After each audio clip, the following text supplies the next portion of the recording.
नमस्कार दोस्तों, आपका स्वागत है एक नए वीडियो में। बहुत ही इंटरेस्टिंग वीडियो होने वाली है, स्पेशली सिस्टमैटिक ट्रेडर्स के लिए ये बहुत इंपॉर्टेंट वीडियो होने वाली है। अगर आप सिस्टमैटिक ट्रेडिंग करते हो, कुछ रूल्स के ऊपर, कुछ स्ट्रेटेजी के ऊपर ट्रेड करते हो, तो डेफिनेटली बहुत ज़्यादा इंपॉर्टेंट ये वीडियो होगी आपके लिए, specially for your trading psychology. ठीक है। तो शुरुआत करते हैं। टॉपिक यही है कि आज का दिन बहुत ही ज़्यादा खूंखार था। ऑलमोस्ट 350 पॉइंट मार्केट नीचे आके क्लोजिंग कर चुका है एंड ऑलमोस्ट दिन के अंदर 400 पॉइंट्स के आसपास का फॉल देखने को मिला। ठीक है। तो आप पूछोगे कि भाई आज का दिन आपका कैसा रहा। तो आज का दिन मेरा नो ट्रेड का था। ठीक है। इधर एक बस स्टॉक है जिसको एज पर माय इन्वेस्टमेंट के रूल्स मुझे बेचना पड़ा। उसके अलावा एफएनओ के कोई भी ट्रेड्स आपको देखने को नहीं मिलेंगे। एंड अगर आप वेरीफाइड पीएनएल चेक करोगे तो 20 जनवरी का वेरीफाइड पीएनएल मेरा नो ट्रेड डे का होगा। अभी जब भी कभी ये मैं नो ट्रेड डे शेयर करता हूँ तब बहुत लोगों के मिक्स्ड इनपुट्स आते हैं एंड जो कि बराबर है, उसमें कुछ गलत सही की बात नहीं है। एक तो आपकी स्टेज शायद बिगिनर हो सकती है या आप डिस्क्रीट ट्रेडिंग के अंदर हो सकते हो। तो अभी इसमें प्रॉब्लम क्या होती है मेजरली, जब भी कभी हम किसी का नो ट्रेड डे देखते हैं, specially after such trending market. ठीक है। अगर आप दिन देखोगे आज का तो almost like crazy trending day था। एंड मैं खुद को ट्रेंड ट्रेडर कहता हूं। ठीक है। ट्रेंडिंग डेज पे मुझे पैसा बनता है। बट अगर आप सिस्टमेटिक ट्रेडर हो तो आपको खुद को ना ट्रेंड ट्रेडर कहना है, ना नॉन डायरेक्शनल ट्रेडर कहना है, आपको खुद को सिस्टमेटिक ट्रेडर ही कहना है। इसका मतलब क्या था, मैं आज का दिन का नो ट्रेड क्विकली समझा देता हूं। ठीक है। तो अगर आप फिर से डेली चार्ट के अंदर आओगे तो इधर क्या लिखा है, नो ट्रेडिंग जोन। तो जो मेरे रूल्स है उसके हिसाब से मैं खुद को अलाउ करता हूं कि भाई you can analyse the daily chart and you can plan no trading zones as well as call के डायरेक्शन में जाना है या पुट के डायरेक्शन में जाना है। ये दिन चालू होने से पहले ही मैं कुछ प्लान करना प्रेफर करता हूं। तो इसके बदौलत मैंने क्या करा था, ये एक जोन मार्क करा था एंड ये एक जोन मार्क करा था। ठीक है। जैसे ही ये कैंडल बनी, ठीक है, 14 जनवरी की ये कैंडल बनी, मैंने ये जोन मार्क करके रखा था एंड इसके अंदर जितने कैंडल क्लोज होंगे उतने के लिए मैं नो ट्रेडिंग के लिए रेडी था। तो हुआ क्या, 16 जनवरी आ गया, बहुत अच्छा हुआ। एनीवेज नॉन ट्रेंडिंग मार्केट था, चॉपी मार्केट था, मैं बाहर बैठ गया। ठीक है। एसएल बच गया एक। ठीक है। 19 जनवरी आ गई, अगेन कुछ भाई खास ट्रेंड था नहीं 19 जनवरी को, नो ट्रेडिंग जोन के अंदर ही मार्केट था, मैंने अवॉइड कर दिया, मेरा और एक एसएल बच गया। अभी इधर क्या होता है, 20 जनवरी को मार्केट ओपनिंग तो इसके अंदर दे देता है, बट जो मार्केट की क्लोजिंग होती है वो इसके बाहर आ जाके आके होती है। तो इसका मतलब क्या है, अगर आप अगेन 5 मिनट के चार्ट के अंदर जाओगे तो ये जो no trading zone, I guess हाँ ये लो होगा वो नो ट्रेडिंग जोन का। तो अगर आप शुरुआत के 3 या 4 कैंडल देखोगे तो आराम से मार्केट ने मेरे नो ट्रेडिंग जोन के अंदर ही 3 या 4 कैंडल क्लोज कर चुके हैं। एंड मेरा रूल यही कहता है, एक भी कैंडल अगर हमारे नो ट्रेडिंग जोन के अंदर क्लोज हो गई तो भाई दिन को अवॉइड ही करना है, नो ट्रेड ही करना है। तो प्रॉब्लम क्या वही होती है, सिस्टमेटिक ट्रेडिंग है हमारी, इसके आगे क्या होगा भाई भगवान जाने। ठीक है। बट अगर मेरा सेटअप, मेरे रूल्स मुझे कह रहे हैं कि भाई आज का दिन नो ट्रेड है, तो मेरा एज अ ट्रेडर काम वही रहता है कि भाई उसको जस्टिस दो। मार्केट आके आगे जाके नीचे जाने वाला है या आसमान छूने वाला है ये पता नहीं होता। अभी ये ऐसा खतरनाक दिन देखने के बाद 100%, जब मैं बिगनर था या कुछ मंथ पहले, मेरे दिमाग में ये आता था कि यार ये एज अ ट्रेंड ट्रेडर ये मिस नहीं होना चाहिए दिन। ये ऑफ कोर्स लगता है, हर एक को लगता है। एंड इसकी प्रॉब्लम बता देता हूं मैं। मैंने कुछ एक पॉडकास्ट सुना था, प्रॉफिटेबल ट्रेडर था वो, प्रॉपर वेरीफाइड वगैरह पीएनएल दिखा रहा था वो। एंड उसने एक वाक्य कहा था, एक जो सेंटेंस होता है वो कहा था कि ऐसे दिन मिस नहीं होने चाहिए। ठीक है। बहुत सिंपल है, बहुत सिंपल सेंटेंस है। बट प्रॉब्लम क्या होती है, यूट्यूब में majority of the time problem ये होती है कि भले आप प्रॉफिटेबल हो, भले आप स्कैम करके कोर्सेज बेच रहे हो, उससे फर्क नहीं पड़ता। लोग ना ये एक भूल जाते हैं, एवरीबडी इज डिफरेंट। ठीक है। और भगवान की कृपा से ये मुझे अंदर से पता है एंड मैं इसको मानता हूं। ठीक है। मैं प्रूव कर देता हूं एवरीबडी इज डिफरेंट कैसे है। ठीक है। इधर रेड कैंडल बनी है दोस्तों, मतलब पूरी दुनिया को दिख रही है। मुझे ये बताओ, मैसिव सेलिंग हुई है इधर, मैसिव सेलिंग। ठीक है। मुझे ये बताओ, अगर कोई बायर नहीं है इस दिन में तो सेल भी ट्रांजैक्शंस हो पाएंगे या नहीं हो पाएंगे। ठीक है। सिंपल, बहुत ही सिंपल फंडामेंटल्स ऑफ मार्केट है। कोई बहुत लोगों ने बेचा है इधर। ठीक है। ठीक है। तो अगर ये है बहुत लोगों ने बेचा है तो खरीदने वाले भी तो होंगे, कोई ना कोई तो बाय कर रहा है, इसीलिए कोई ना कोई सेल कर रहा है ना। ठीक है, ये आप कहोगे कि यार ये क्या बात हुई, रेड कैंडल बनी है तो कौन बाय करेगा इधर? ऐसे नहीं होता, पेंडिंग ऑर्डर्स होते हैं, लिक्विडिटी होती है, बाय ऑर्डर्स फिल होते हैं, इसीलिए ये ऐसी कैंडल बनती है। हाँ, ऑफ कोर्स मतलब बाइंग हो रही है, मतलब कुछ अभी ऑफ कोर्स बाय करते करते करते लोग लिटरली इधर 25,200 तक आ गए। मतलब इधर बाय ट्रांजैक्शंस हो रहे हैं, मतलब प्रीवियस लिक्विडिटी होती है, लिक्विडिटी की कंसेप्ट अभी मैं टच नहीं करूंगा। इधर के सारे बायर्स अभी भी मौजूद है, इसीलिए इधर कुछ ना कुछ ट्रांजैक्शन चल रहे हैं। ऐसा नहीं होता कि बायर्स होते ही नहीं, बायर्स इधर पड़े हैं, इधर पड़े हैं, हर जगह पे बायर्स होंगे, हर जगह पे सेलर्स होंगे, वरना ट्रांजैक्शन होगी ही नहीं। ठीक है, तो ऐसे मार्केट अगर वर्क कर रहा है एंड जब भी कभी ये स्टेटमेंट आता है कि ऐसे दिन मिस नहीं होने चाहिए, तब ये बात जैसे मैं कह रहा था कि बहुत लोग भूल जाते हैं, एवरीबडी इज डिफरेंट। अरे भाई, तो मेरा एग्जैक्टली प्रॉब्लम वही होता था जब मैं बिगिनर था, या कुछ मंथ पहले ही था, कि ऐसा लगता था कि यार ये ट्रेंडिंग डे कैसे मिस हो गया, मैं तो ट्रेंड ट्रेडर हूं। ठीक है, तो इसका आंसर, कोरा कोरा आंसर वही है, आप खुद को अगर सिस्टमेटिक ट्रेडर कहते हो तो आपको इन सारी बातों से ऊपर उठना पड़ेगा। मतलब क्या, सिस्टमेटिक ट्रेडिंग में सबसे इंपॉर्टेंट क्या बात होती है? सिस्टमेटिक ट्रेडिंग में आपको 3 चीजें एक्सेप्ट करनी पड़ती है। एक तो लॉस, ठीक है, दूसरा प्रॉफिट, एंड तीसरा नो ट्रेड डे। ठीक है, आप कहोगे कि ये क्या हो गया, इसके इन तीनों के अलावा कुछ होगा क्या? ऑफ कोर्स, अगर आप सिस्टमेटिक तरीके से कुछ एक फिक्स्ड एसएल रखे हो, फिक्स्ड टारगेट रखे हो, या नो ट्रेड रखे हो, तो आइदर आपका लॉस होगा, आइदर आपका प्रॉफिट होगा, या आपका नो ट्रेड होगा। ये तीनों जो रिजल्ट्स है, उनके लिए आपको डिटैच होना ही पड़ेगा एंड अपने सिस्टम को महत्व देना पड़ेगा। सिस्टमेटिक ट्रेडिंग में फर्क नहीं पड़ता मार्केट इधर से 10,000 पॉइंट क्यों ना नीचे गिरता, अगर मेरे रूल्स मुझे बाहर बिठा रहे हैं, नो ट्रेड पे बिठा रहे हैं, तो मुझे बैठना है। बात खत्म होगी। तो आप कहोगे कि यही ट्रेडिंग है क्या? मैं कहूंगा नहीं, इसको ही ट्रेडिंग नहीं कहते, इसको सिस्टमेटिक ट्रेडिंग कहते हैं। जो भी सिस्टमेटिक ट्रेडर है उनके लिए ये मायने रखता है। अभी जो भी बंदा था, जो मैंने एग्जाम्पल के लिए ये जो शब्द बोले उसने कि ऐसे दिन मिस नहीं होने चाहिए, ये जो सेंटेंस है वो ट्रू किसके लिए है? वो ट्रू है डिस्क्रीट ट्रेडर्स के लिए। डिस्क्रीट मतलब क्या?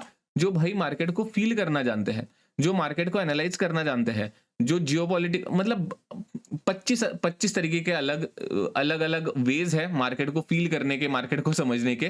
ठीक है, कोई भी एक तरीका नहीं है। तो कोई लोग न्यूज देखेंगे, कोई लोग जियोपॉलिटिकल इवेंट्स देखेंगे, कोई हमारे देश में जो इवेंट चल रहा है, बजट का हो गया या जो भी हो गया, उसको फॉलो करेंगे।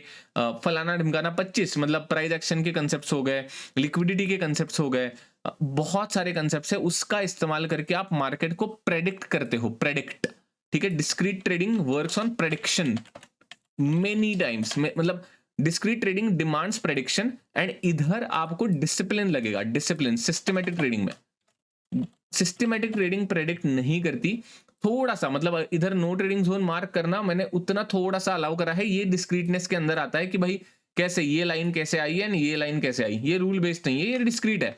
बट ठीक है, मेरी 80% चीजें सिस्टमेटिक है। तो मेरी सिस्टम मुझसे क्या डिमांड करती है? डिसिप्लिन डिमांड करती है एंड रोबस्ट साइकोलॉजी डिमांड करती है। डिस्क्रीट ट्रेडर से क्या डिमांड करती है? ऑफ कोर्स ये जो शब्द है, ऐसे दिन मिस नहीं होनी चाहिए, वो ट्रेंड ट्रेडर होना चाहिए। ठीक है, अगर नॉन ट्रेंडिंग मार्केट को कोई भी डिस्क्रीट ट्रेडर कैप्चर करना चाहता है, तो ऑफ कोर्स ऐसे दिनों से बाहर ही रहेगा वो, मतलब धागा खुल जाएगा, ऐसा एक दिन आ गया तो नॉन डायरेक्शनल ट्रेडर के लिए, राइट? तो आप कौन से टाइप के ट्रेडर हो ये कोई नहीं बताता, ये पूछता भी नहीं। तो वही है, ऑफ कोर्स इतना डिटेल में कोई बताने वाले कम होंगे, बट आपको स्मार्ट तरीके से खुद से पूछना है कि भाई मेरा टाइप क्या है। ऑडियंस में, मतलब यूट्यूब में ऐसे खुल के, ये दो अलग अलग चीजें हैं। मैं सिस्टमेटिक ट्रेडर हूं, एंड अगर आप ये मेरी वीडियो देख रहे हो तो इसका मतलब ये नहीं कि आपको यही करना चाहिए। ठीक है, बहुत सारे लोग ट्रेलिंग करते हैं, बहुत सारे लोग इंट्यूशन के तरीके से, फॉर एग्जाम्पल ये है, ठीक है, इधर आपकी एंट्री है, इधर आपका एसएल है, इधर आपका टारगेट है। ठीक है, टारगेट इधर हो गया, एसएल इधर हो गया, इधर एंट्री हो गई। तो भाई इधर से मार्केट ऊपर जा रहा है, ऊपर जा रहा है, इधर से कुछ प्राइस एक्शन बना है, मार्केट नीचे आ रहा है, तो मेरा रूल कहता है भाई आइदर एसएल या आइदर टारगेट। ठीक है, मेरे लिए, मुझे डिसिप्लिन के ऊपर काम करना है, मुझे साइकोलॉजी के ऊपर काम करना है।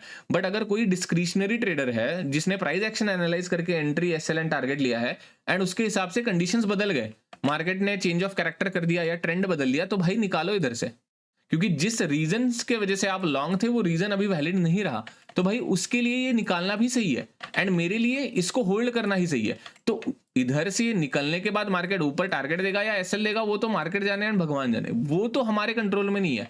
बट जो जिस स्टाइल की ट्रेडिंग कर रहे हो आप, जिस टाइप की ट्रेडिंग कर रहे हो, वो तो आपको पता होना ही चाहिए। बहुत इंपॉर्टेंट चीज़ है ये। एंड स्पेशली ऐसे नो ट्रेडिंग डेज के ऊपर सिस्टमैटिक ट्रेडर्स को बहुत ज़्यादा बुरा लगता है कि भाई हम तो ट्रेंडिंग मार्केट के लिए वेट करते हैं। एक तो ऐसे दिनों में ऐसे दिनों को झेलना पड़ता है आइदर एसएल के साथ, या ऐसे दिनों में तो बाहर बैठना ही पड़ता है ट्रेंडिंग ट्रेडर को।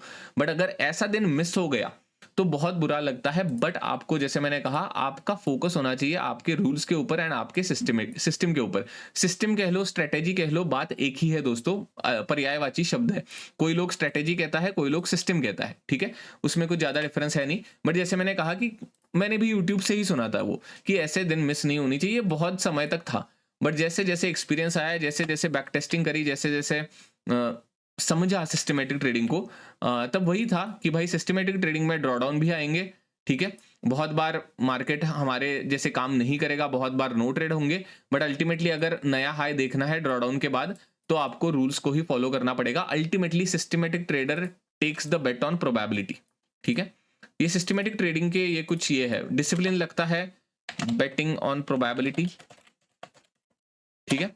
एंड या लाइक एक्चुअली ये है, and demands robust psychology, robust psychology, ठीक है। ये सारी चीजें चाहिए ही चाहिए। इसका मतलब ये है क्या कि भाई अगर आप डिस्क्रीट ट्रेडर हो तो डिसिप्लिन नहीं होगा तो चलेगा, या साइकोलॉजी नहीं होगी तो नहीं चलेगी, ऐसा बिल्कुल नहीं है। डिस्क्रीट ट्रेडिंग में डिसिप्लिन आएगा, साइकोलॉजी भी आएगी, एंड इसके साथ आएगा स्किल। स्किल बहुत ज्यादा इंपॉर्टेंट है, स्किल टू एनालाइज कह लो या जो भी कह लो, ठीक है। प्रोबेबिलिटी का गेम इधर कम है, थोड़ा बहुत है, बट या लाइक एनालाइज एंड स्किल लगेगा ज्यादा। बट इधर साइकोलॉजी डिसिप्लिन का तो कुछ इफेक्ट्स है ही नहीं। अगर आप डिस्क्रीट ट्रेडिंग कर रहे हो एंड अगर आप दिन के 50 ट्रेड पेल रहे हो, कोई भी रूल नहीं है, मैक्सिमम नंबर ऑफ ट्रेड्स या मैक्सिमम एसएल, डिस्क्रीट ट्रेडिंग कर रहे हो, तो भाई फर्क नहीं पड़ता। रिस्क मैनेजमेंट तो मस्ट है, मस्ट। रिस्क मैनेजमेंट मतलब क्या कि भाई 5,000 के ऊपर में लॉस नहीं लूंगा। तो चाहे आप सिस्टमेटिक ट्रेडिंग करो या डिस्क्रीट ट्रेडिंग करो, ये तो होना ही चाहिए। 5,000 का स्टॉप लॉस फिक्स कर दिया, ठीक है भाई, 2 ट्रेड्स लूंगा या 3 ट्रेड लूंगा मैक्स टू मैक्स, या 1 ट्रेड लूंगा, दिन बंद करूंगा, ये तो फिक्स करना ही पड़ेगा, चाहे आप डिस्क्रीट ट्रेडर हो चाहे आप सिस्टमेटिक ट्रेडर हो। डिस्क्रीट एंड सिस्टमेटिक का फर्क बस इतना होता है मैनेजिंग द ट्रेड, कि भाई ट्रेड चल रहा है, टारगेट से पहले ही निकल जाओ क्या, क्योंकि कैरेक्टर चेंज हो गया, प्राइस का मूवमेंट चेंज हो गया, ठीक है, डिस्क्रीट ट्रेडिंग अलाउ करता है, सिस्टमेटिक ट्रेडिंग बिल्कुल अलाउ नहीं करता। दूसरा क्या, एंट्री पॉइंट पहले ही डिसाइडेड होता है। डिस्क्रीट ट्रेडिंग में आपको ढूंढना पड़ेगा कि what is the correct way, what is the correct time to enter, ठीक है। ये सारी चीजें स्किल के अंदर ही आते हैं। करेक्ट एंट्री पॉइंट ढूंढना, करेक्ट ट्रेलिंग पॉइंट ढूंढना, ट्रेड को मैनेज करना कि भाई ट्रेड तक, टारगेट तक होल्ड करना है या कॉस्ट टू कॉस्ट निकालना है या पूरा स्टॉप लॉस लेना है। ये सारे मल्टीपल डिसीजंस जो है वो सारे के सारे स्किल्स के अंदर आएंगे। एंड अगर आप डिस्क्रीट ट्रेडर हो तो ये करने चाहिए। एंड सिस्टमेटिक ट्रेडर को, जैसे मैंने कहा कि ये सारी चीजें मस्ट है। साइकोलॉजी डिमांड करती है, डिसिप्लिन डिमांड करती है, एंड ज्यादा लाइक थोड़ा सा महत्व ज्यादा आ जाएगा सिस्टमेटिक ट्रेडिंग में, बिकॉज आपको कुछ सोचना ही नहीं है। अल्टीमेटली ये तीनों चीजें आपको समान फील होनी चाहिए, मतलब समता, जिसको मैं बहुत बार कहता हूं कि डिटैच होना चाहिए। बहुत बहुत मुश्किल है ये, सच्ची सच्ची कहता हूँ, मुझे तो बहुत मुश्किल लगा ये करते करते। बढ़िया, अभी किधर ना किधर हम पहुंच गए हैं, कुछ ज्यादा फर्क नहीं पड़ता, चाहे कितने भी इधर से 1,000 पॉइंट भी क्यों ना गिर जाए मार्केट। अगर मेरा नो ट्रेडिंग जोन के अंदर की ओपनिंग थी तो मुझे नहीं फर्क पड़ा, and that is ultimately the sign. और पीएनएल तो बाद में दिखेगा, बट अगर आप शांति से बैठ पा रहे हो, शांति से नो ट्रेड डे डिक्लेयर कर पा रहे हो, and without doing any FOMO, without doing anything, अगर आप एग्जीक्यूट कर पा रहे हो अपने नो ट्रेडिंग डे को, तो या आप धीरे धीरे डिसिप्लिन के करीब जा रहे हो, ऐसे मैं कह सकता हूँ, ठीक है। तो या आई गेस मेजॉरिटी दोनों टाइप के ट्रेडर्स मैंने कवर कर दिया, वैसे डिस्क्रीट भी कर दिया, सिस्टमेटिक भी कर दिया। एंड जैसे मैंने डिस्क्लेमर कहा है कि लाइक यूट्यूब का देखो, मतलब ऐसा नहीं कि यूट्यूबर्स को मत देखो, बट खुद से पूछना कि भाई कौन से टाइप के ट्रेडर हो, तो एंड उसके लिए journal is the most important thing. मेरी वीडियो देख के शायद हेल्प होगी तो अच्छा ही है, बट या लाइक जितनी हेल्प आपको खुद के जर्नल के वजह से होगी, उतनी हेल्प मेरे वीडियो से नहीं होने वाली, मैं खुद ही बोल रहा हूँ, ठीक है। बिकॉज वही है, मैं सिस्टमेटिक ट्रेडिंग के ऊपर एक्सपर्टीज है मेरी, तो मेरी ज्यादा डिसिप्लिन की बातें होगी, बेटिंग प्रोबेबिलिटी की बातें होगी, एंड साइकोलॉजी की बातें होगी। अगर आप स्किल बिल्ड करना चाहते हो, अगर आप डिस्क्रीट ट्रेडिंग करना चाहते हो, तो भाई खुद को ही घिसना पड़ेगा, खुद को जर्नल करनी पड़ेगी, बैक टेस्ट करनी पड़ेगी, अलग 25 चीजें सीखनी पड़ेगी। तो उधर तो मैं हेल्प कर ही नहीं पाऊंगा, बिकॉज मैंने ही नहीं करी है ये चीजें, ठीक है, मैं मेजरली जो काम करा है डिसिप्लिन एंड साइकोलॉजी के ऊपर ही काम करा है। ठीक है, तो ये I guess that is it for this video. बहुत ही इंपॉर्टेंट डे था ये, specially for systematic traders, because मुश्किल लगता है ये मेरे शुरुआत के जो दिन थे, जब भी कभी ऐसा ट्रेंडिंग मार्केट नो ट्रेड पे जाता था तब मुझे बहुत ज्यादा मुश्किल होता था। ठीक है, तो इसीलिए मैंने कहा इस टॉपिक के ऊपर एक वीडियो करी जाए। ठीक है, आई होप आपको इस वीडियो से कुछ ना कुछ सीखने को मिला होगा। अगर आपको इस वीडियो से कुछ भी अच्छा लगा है तो please hit like and subscribe to the channel. अगर आपके कोई भी डाउट्स है तो आप कमेंट्स में पूछ सकते हो। Thank you, bye bye.